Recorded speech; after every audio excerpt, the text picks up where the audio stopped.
All right, folks, we're joined once again by Dr. Mark Konecki. He is a clinical psychologist. Thanks for joining us once again, Dr. Konecki. Thank you. Thanks for having me. We wanted to touch upon a different subject today, which is how men are coping with fear during this pandemic. Um, we've talked about how children are dealing with this, but what can you tell us about men and how they specifically would be working their way through this? Well, in my own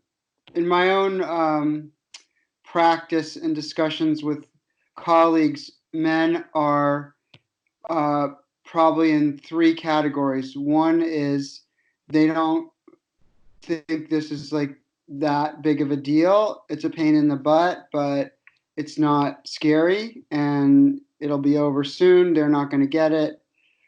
It's kind of overblown.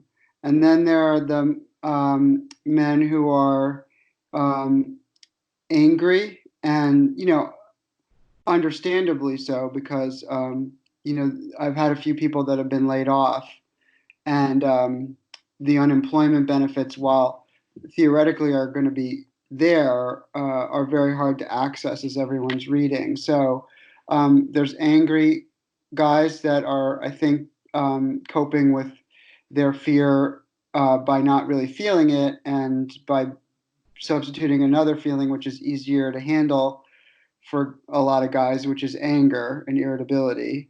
And then there are the guys that are able, because they have um, um, a certain flexibility in their defenses and good relationships, they can acknowledge and verbalize that they're afraid, like all of us are, and they have people that they can talk to about it. So those are the guys that are, I think, doing the best. The ones who can have people to communicate with. Yeah, and are comfortable enough saying to other people that I'm afraid, Right. and being able to, elaborate on that a little bit. You can say that, um, and feel that without falling apart, we all know that it's okay. We can be afraid as men and women, not fall apart, and still be managing things.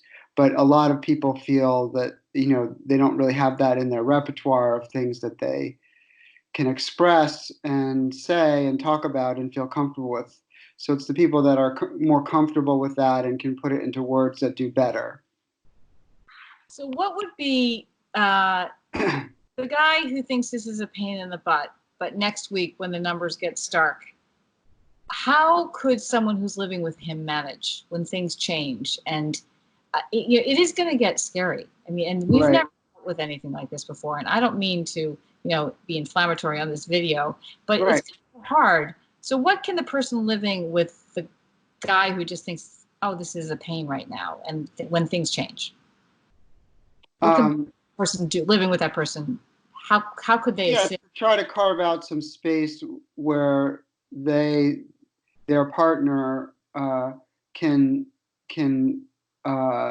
see if they'll engage in a discussion with them, in which the man that we're talking about, who's blowing this off, can open his mind to the other person's experience. So, like, I understand that you think this is going to be fine, and it's going to only be old people anyway, and yeah, we don't have anybody old in our family right now, so I understand you feel that way. It's not going to be that big of a deal, but can you listen to some of my feelings about it, because I'm worried about seeing images on TV that are going to make me cry, because I can't stand to see people helpless or suffering. Can you listen to me about it? And do they have room to be empathetic?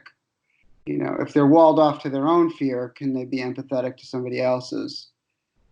That would be important.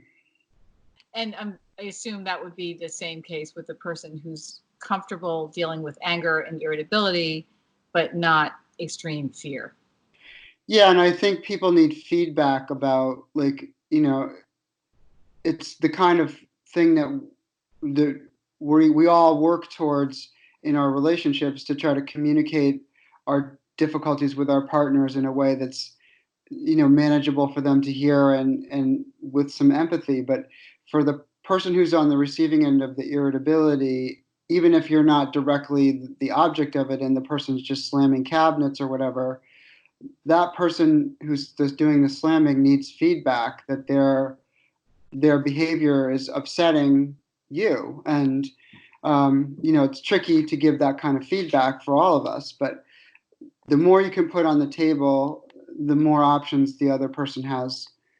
Because the person who's slamming the cabinets, what they really need to feel less fearful is a sense that they're not helpless. And that fear is really based in helplessness. So if you feel like, honey, this is what you could do to help me. You could try not to slam the cabinets. You can tell me that you're really angry, about your boss and how you can't work the same shift as usual and that there's not enough people on your staff, and totally tell me. But when you slam the cabinets, it makes me feel shaky inside and I don't like it.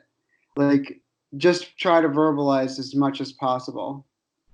Well, Dr. Konecki, if as this timeline stretches out and someone maybe isn't going back to work for a long time, and a guy just feels less productive over that time, how can this fear and those feelings sort of manifest itself in a negative way? Well, I'm kind of worried about people getting depressed and not wanting to get out of bed. Because what's the point? You can't go anywhere or do anything anyway. And this is going to be, who knows how long this is going to last. So depression is one of the things that probably we're going to see more of as this goes on. And I think it's really important for people to try to work to recognize fear and any of the responses that we have to it, any of our coping mechanisms are often the root of that is the feeling that you're helpless. And so anything that you can do to, pick a project in your house, to help your kids, to, getting groceries for the neighbor, like anything you can do to feel like you're useful and generative and helpful will help you feel less afraid. That's really important. That's really Yeah. good advice. Yeah. Yeah.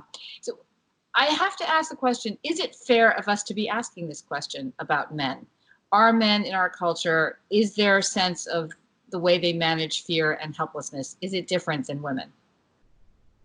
And is Yeah, it sure. I mean, there are cultural differences in the way men and women express emotions, and we don't have to be, prejudiced or biased about it. We can recognize the differences and sort of ask about them.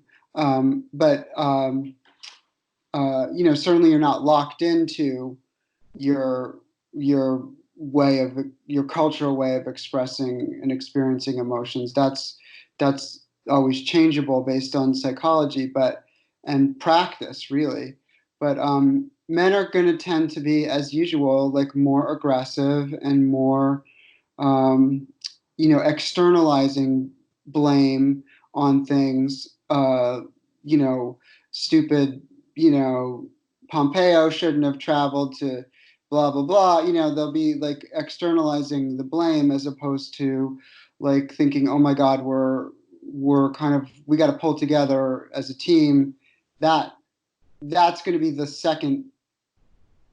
Pulling together as a team and collaborating is going to be the second order of business for a man, usually, because men, we can tend to be explosive and blaming and angry. So that is a difference in it, but it's certainly one that can be, with awareness, it can be, kind of modified or modulated.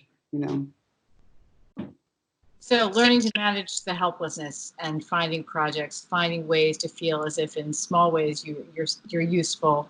Useful. Yeah. That you have some power and control. Mm-hmm. That recognizing what we don't have power over. It's one of the things that, for better or for worse, we tend to believe that, despite having, strong, powerful female or male or other partners, we feel like we are the protector of the family and we have to provide.